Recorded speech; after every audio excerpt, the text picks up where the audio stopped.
오늘의 말씀은 야고보서 2장 1절에서 7절 말씀입니다.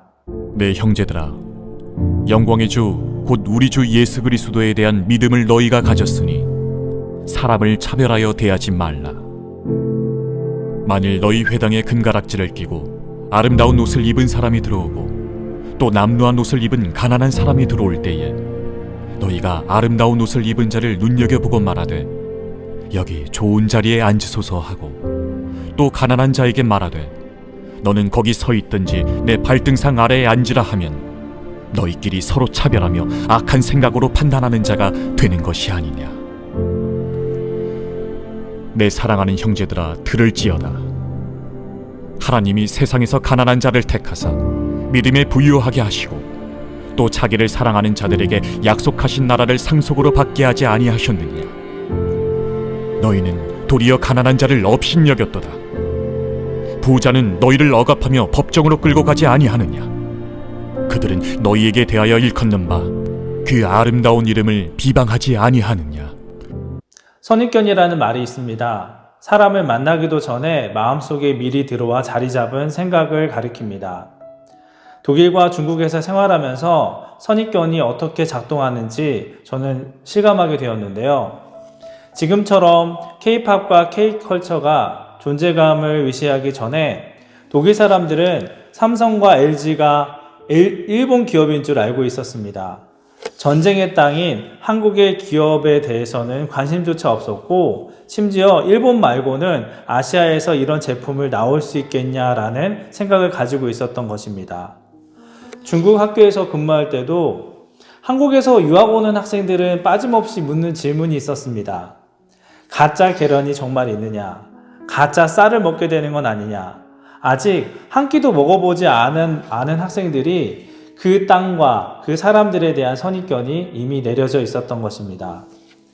차별의 선입견이 작동하는 자리에는 이해와 사랑이 설 수 없겠구나라는 생각이 들었습니다. 사람을 만나기 전부터 마음속에 판결이 내려져 있기 때문입니다. 차별로 먼저 판단하는 눈은 세상에만 있지 않고 또 요즘의 문제만은 아닙니다. 오늘 본문을 보면 차별의 선입견은 사도시대에도 있었고 그리고 교회 안으로 또 들어왔었던 문제였습니다. 영광의 주 곧 우리 주 예수 그리스도에 대한 믿음을 너희가 가졌으니 사람을 차별하여 대하지 말라. 차별하다는 말은 본래 얼굴을 취하다라는 뜻입니다. 사람의 얼굴, 곧 겉으로 드러난 지위와 형편을 보고 판단한다는 말입니다. 그 사람의 본질이 아니라 옷차림과 신분으로 무게를 재는 것입니다. 야고보가 이것을 금하는 근거는 무엇입니까? 예수 그리스도에 대한 믿음입니다. 하나님은 겉모습으로 사람을 판단하지 않으시고 마음의 중심을 보시는 분이십니다. 그렇다면 그분을 믿는 자녀도 하나님의 성품을 드러내야 합니다. 영광의 주를 믿는다고 하면서 사람을 차별한다면 그 믿음은 주인의 성품과 어긋난 믿음이라는 것입니다. 믿음과 차별은 한 집에 거할 수 없습니다. 차별하는 자는 어떤 사람이 되는지 야고보는 한 장면을 통해 보여줍니다. 예배를 드리는 모임에 두 사람이 들어옵니다. 한 사람은 금가락지를 끼고 찬란한 옷을 입었습니다. 당시에 부와 권세의 상징이었습니다. 다른 한 사람은 남루한 옷차림입니다. 누덕누덕 기운, 초라하고 보잘것없는 행색입니다. 교회에 들어온 부자에게 사람들은 좋은 자리를 권합니다. 존귀한 자에게 중요한 자리를 내어주는 것입니다. 가난한 자에게는 서 있든지 발등상 아래 앉으라고 말합니다. 너는 중요한 사람이 아니라는 이야기입니다. 야고보는 묻습니다. 그렇게 하면 악한 생각으로 판단하는 자가 되지 않겠느냐. 이 말은 법정 용어입니다. 뇌물을 받고 부자에게 유리한 판결을 내리는 부패한 재판관을 가리키는 말입니다. 하나님의 재판은 상대가 왕이든 빈곤한 자든 조금도 흔들리지 않고 공의롭습니다. 그런데 교회가 옷차림을 보고 자리를 나눈다면 스스로 부패한 재판관 자리에 앉게 된다는 것입니다. 선입견으로 판결문을 미리 써놓은 재판관, 그것은 차별하는 자의 정체, 악한 생각으로 판단하는 자라고 이야기하고 있습니다. 야고보는 하나님이 하신 일이 무엇인지, 그럼에도 우리들이 어떻게 행동했는지 이야기하고 있습니다. 하나님께서는 보잘것없다고 여기는 가난한 자를 택하고 믿음의 부자로 삼으시고 하나님 나라의 상속자로 세우셨습니다. 역사를 살펴보면 여러 민족 가운데서 가장 작고 천한 이스라엘을 당신의 백성으로 삼으신 것과 같습니다. 그리고 이 방식은 예수님께서 심령이 가난한 자에게는 복이 있나니 천국이 그들의 것임이요 라고 선포하시면서 하나님께서는 낮은 자를 택하여 높이시는 분이라는 것을 드러내셨습니다. 그런데 예수 그리스도에 대한 믿음을 가진 형제들이 너희는 도리어 가난한 자를 업심여겼도다 라고 합니다. 하나님이 택하신 자를 멸시한 것입니다.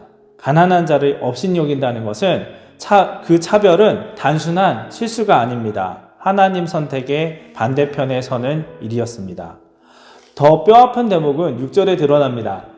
교회가 환대한 부자들은 정작 성도를 억압하고 법정으로 끌고 갑니다. 7절, 성도에게 일컬어진 그 아름다운 이름 곧 그리스도의 이름을 비방합니다.